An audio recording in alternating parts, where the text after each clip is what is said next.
6:45, this is the Sri Lanka Broadcasting Corporation. News edited by Lal Mallavarachin, read by Sharifa Tahir. Headlines. United States Assistant Secretary Bureau of South and Central Asian Affairs calls on President. The foreign remittances sent by Sri Lankan migrant workers during the first quarter of this year have exceeded $2 billion. The UGC chairman says lectures continue online despite non-academic strike. Education Minister says fair marking scheme for O-level science paper will be given so as not to cause any injustice to students. Minister Dr. Bandulu Gunawardena says that it is impossible to recover from this crisis without international cooperation. Foreign news, Palestinians flee as Israeli forces go back into Jabalia. In sports news, the Sri Lankan team will leave today for the USA for the ICC Men's T20 World Cup. Local news in detail. United States Assistant Secretary Bureau of South and Central Asian Affairs Donald Lu called on President Ranil Wickremesinghe yesterday at the Presidential Secretariat. During the meeting, extensive discussions were held regarding Sri Lanka's economic recovery strategies. President Wickremesinghe's unwavering dedication and commitment to implementing the economic reform program was highly appreciated. The President was accompanied by the Senior Advisor on the National Security and Chief of Staff Sagara Ratnayaka, Secretary to the President Saman Ekanayaka, United States Ambassador to Sri Lanka Julie Chang, and Director of International Affairs Dinuk Golabage. The Ministry of Labour and Foreign Employment says that the foreign remittances sent by Sri Lankan migrant workers to the country during the first 4 months of this year have exceeded $2 billion. During the month of April, only $543.8 million have been sent to Sri Lanka. It is a 19% growth in comparison on the same period last year. During the first quarter of this year, it was indicated an 11.4% increase when compared to the same period last year. University Grants Commission Chairman Professor Sampath Amaratunga said yesterday that although the non-academic staff of the universities are on strike these days, academic staff are providing education to students online. He said that even though the university sector was closed during the entire period of the COVID pandemic, lectures were successfully carried out online. Professor Amaratunga said even circulars have been issued that at least 25% in search on higher education conducted online in Asian countries. It has been revealed that Sri Lanka is at the top in online teaching, he added. Professor Amaratunga also said that protests to win demands by workers should not be at the expense of students' education. He said that the admission of students to the first year of the university is being undertaken these days, and due to the strike of the non-academic staff, it has been hindered. This is the Sri Lanka Broadcasting Corporation giving you the news. Your next generation digital banking partner, People's Bank.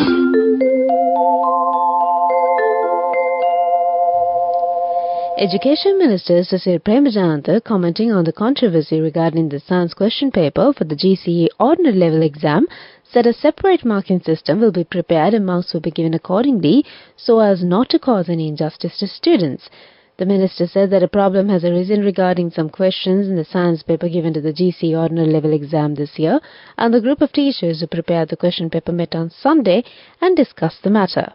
He was responding to a query by parliamentarian Rohini Kaviratna regarding the controversy during the GCE ordinary level science and English papers, where a few questions outside the curriculum had appeared in the science paper and the structure of the English language question paper had changed.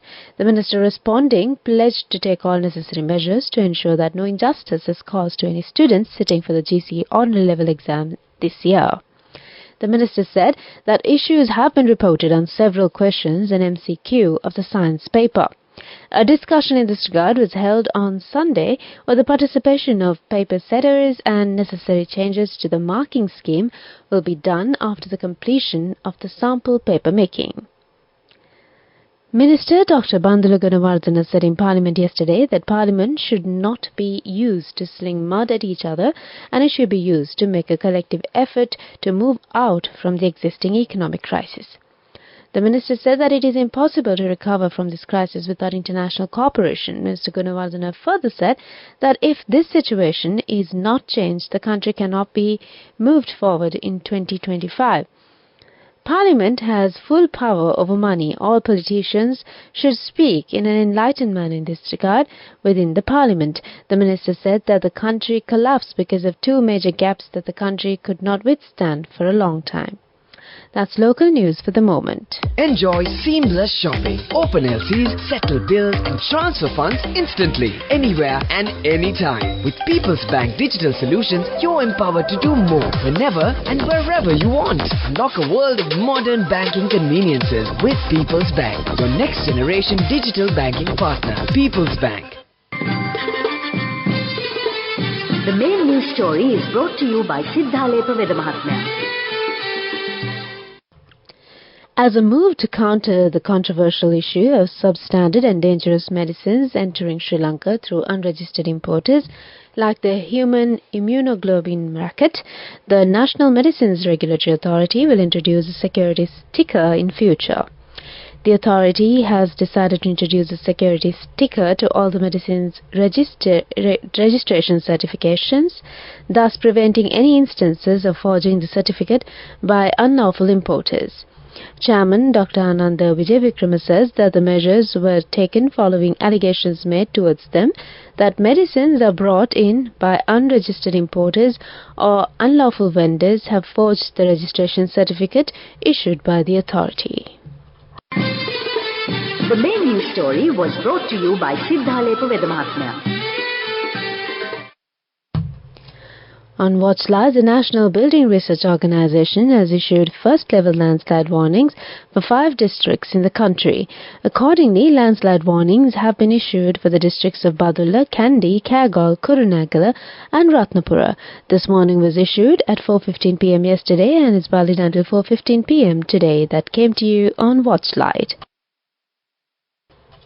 Moving on to world news headlines. Palestinians flee as Israeli forces go back into Jabalia. Russia says troops enter border town near Kharkiv. Dual world records are marked on Mount Everest. World news in detail. Fierce fighting has been reported in Jabalia in northern Gaza after the Israeli military went back into areas where it said Hamas had regrouped. Residents who fled said they had seen tanks advancing towards Jabalia's refugee camp, which has come under heavy bombardment since Saturday. Palestinian armed groups also said there were battling troops in the camp. Meanwhile, the UN has said 360,000 people have fled Rafah in the south since an offensive began a week ago. Russia has said its forces have entered the northeastern border town of Vovchansk near Ukraine's second-largest city, Kharkiv. Ukraine's military said it had pushed the enemy back from the northern outskirts of the town, adding it had tactical successes in several areas. Russia has intensified its attacks on the region following Friday's surprise incursions across the border, seizing at least 9 villages and settlements in one of the most significant ground attacks since its full-scale invasion of Ukraine began in February 2022. Thousands of civilians have fled towards Kharkiv. Finally, on world news, Mount Everest saw 2 record-breaking climbs on Sunday, with a Nepali Sherpa making the most ever summits and a British climber setting the record for a foreigner. Kamirita Sherpa scaled the world's tallest mountain for a 29th time, while Britain's Kenton Cool marked his 18th peak. Sherpa, already the world record holder, beat his own landmark in setting the new standard. A guide for over 2 decades, he first climbed the summit in 1994 and has made the peak almost every year since. The climbing season has just started on Mount Everest, which is expecting hundreds of climbers to make the trek over the coming weeks. That's on World News. Development News. Minister Kanchana Wijayasekara said 2 floating solar pilot projects implemented with the financial and technical assistance of the Republic of Korea and in partnership with the Ministry of Power and Energy and the Sustainable Energy Authority is nearing completion. The two projects of 1 megawatt each in Chandrika Vavar in Abilipitia and Kiriban Vavar in Sevanagala is constructed with a financial grant from the Korea Institute for Advancement of Technology of the Korean Ministry of Trade, Industry and Energy and implemented with the technical assistance and construction by Yushing Engineering Private Limited, Bosung Power Tech Company Limited and Skotra Company Limited. The two projects commenced in 2023 and will be completed by July this year. That's on Development News. Moving on with sports news. President Ranil Wickremesinghe wished the Sri Lankan cricket team success at the upcoming T20 World Cup as they depart for the United States of America and the West Indies today. The President commended their commitment during a meeting at the Presidential Secretariat last evening. Sri Lanka Cricket Selection Committee Chairman Upul Taranga said the Sri Lanka team is in a good position to challenge any team at the World Cup to be held in the West Indies and USA. He said the 15-member squad named for the World Cup is balanced and powerful. The Sri Lankan team will leave today for the USA for the ICC Men's T20 World Cup 2024. Their first match will be played on the 3rd of June against South Africa. That's on Sports News. Go ekak thiyana youth eකට life එකේ change එකට නියමෙට set වෙන්න ඇස් වහගෙන දැකපු හින හැබැයි කරන්න youth එකට නියමෙට set වෙන්න friendship එක මෙන්න. The all-new NSB Ithru Mithru account, NSB IM, a plan for your dream. Business News, sponsored by National Savings Bank, the safest place for your money. Sri Lanka's tea price averages rose at the first auction in May, industry data showed, continuing a 3-week trend, and with high groans showing the biggest per kilogram increase in price of 33.97 rupees. And industry data published by Ceylon Tea Brokers showed that the national weekly sale average increased by 11.98 rupees to 1,261.40 rupees a kilogram this week from 1,249.42 rupees a week ago. That's on Business News.